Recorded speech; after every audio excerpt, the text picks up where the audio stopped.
Welcome back to my daily Twitter briefing. I hope you all had a lovely day. Thank you for joining me again. Let's begin our daily parliament session highlight.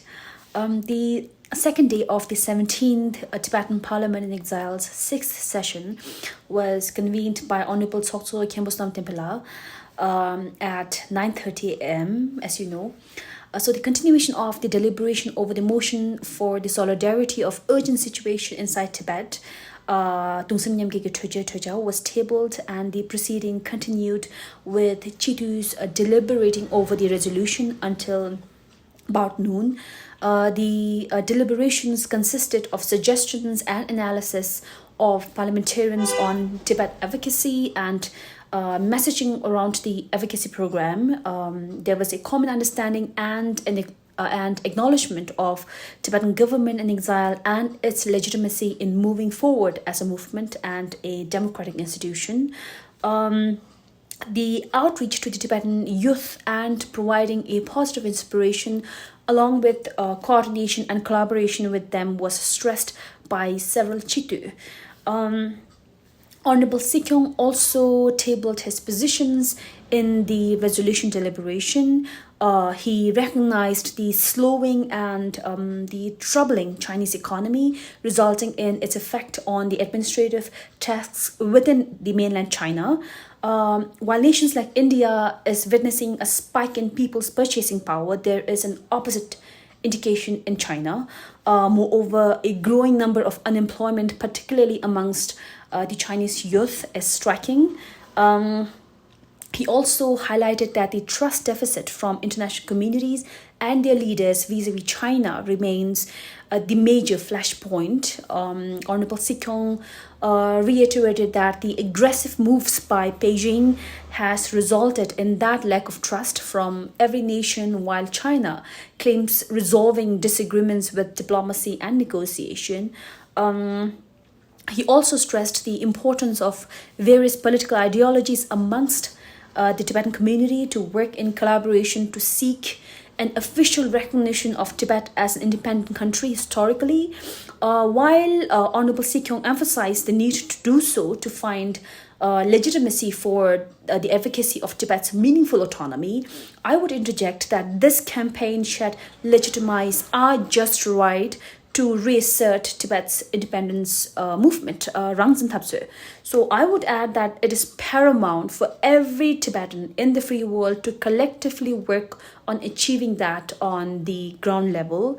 Then, as per the list of business, the session continued with Honorable Sikyong Pimpasinla, the incumbent Kalun of the Department of Religion and Culture, Churi Likung's presentation of the PRECIS 2022 to 2023's annual report of the department, as well as various autonomous institutions under it, like the TIPA, Tibetan Institute of Performing Arts, and Nubalika Institute. The reviewed questions on the detailed annual report of the Department of Religion and Culture by the Standing Committee was presented by a parliamentarian, Geshe Anton Rinchikensela.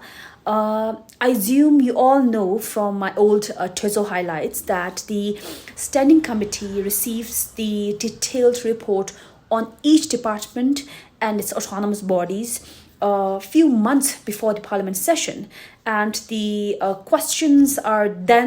detailed questions are then forwarded to the respective departments and its autonomous bodies ahead of the Tezo, of course, and the written answers to which are presented in the House.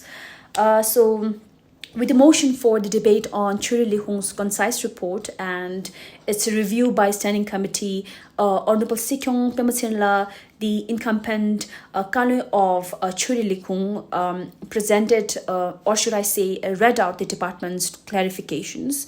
Henceforth, the members of the parliament participated in the deliberation over the undertaking of the department. Many parliamentarians applauded the department's various undertakings, particularly on providing Tibetan language and religion courses to the Tibetan children born and brought up in the West or outside Tibetan closed communities. as well as programs of organizing closed conferences of various sects of Tibetan Buddhism, and programs like Tibetan Arts and Culture Fund, which basically supports Tibetan artists, researchers, and organizations engaged in the preservation and promotion of traditional and contemporary Tibetan arts and culture. Then Tuso deliberated on the importance of creating a deeper connection of Tibetan monasteries, nunneries, and Tibetan Buddhist centers across the world. We discussed on raising the salaries of the Buddhist philosophy teachers, as well as the stipend offerings to the monks and nuns. Also on an equal reach out to different Tibetan settlements for Buddhist philosophy teachings, and many other undertakings of the department.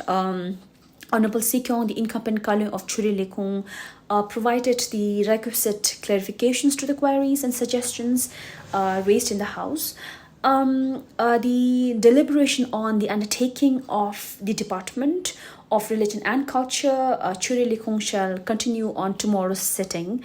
The session today adjourned at 5 p.m. until 9:30 tomorrow morning. This is it for today. Tarin dagaran samshegi ye sanyi je yo tishle.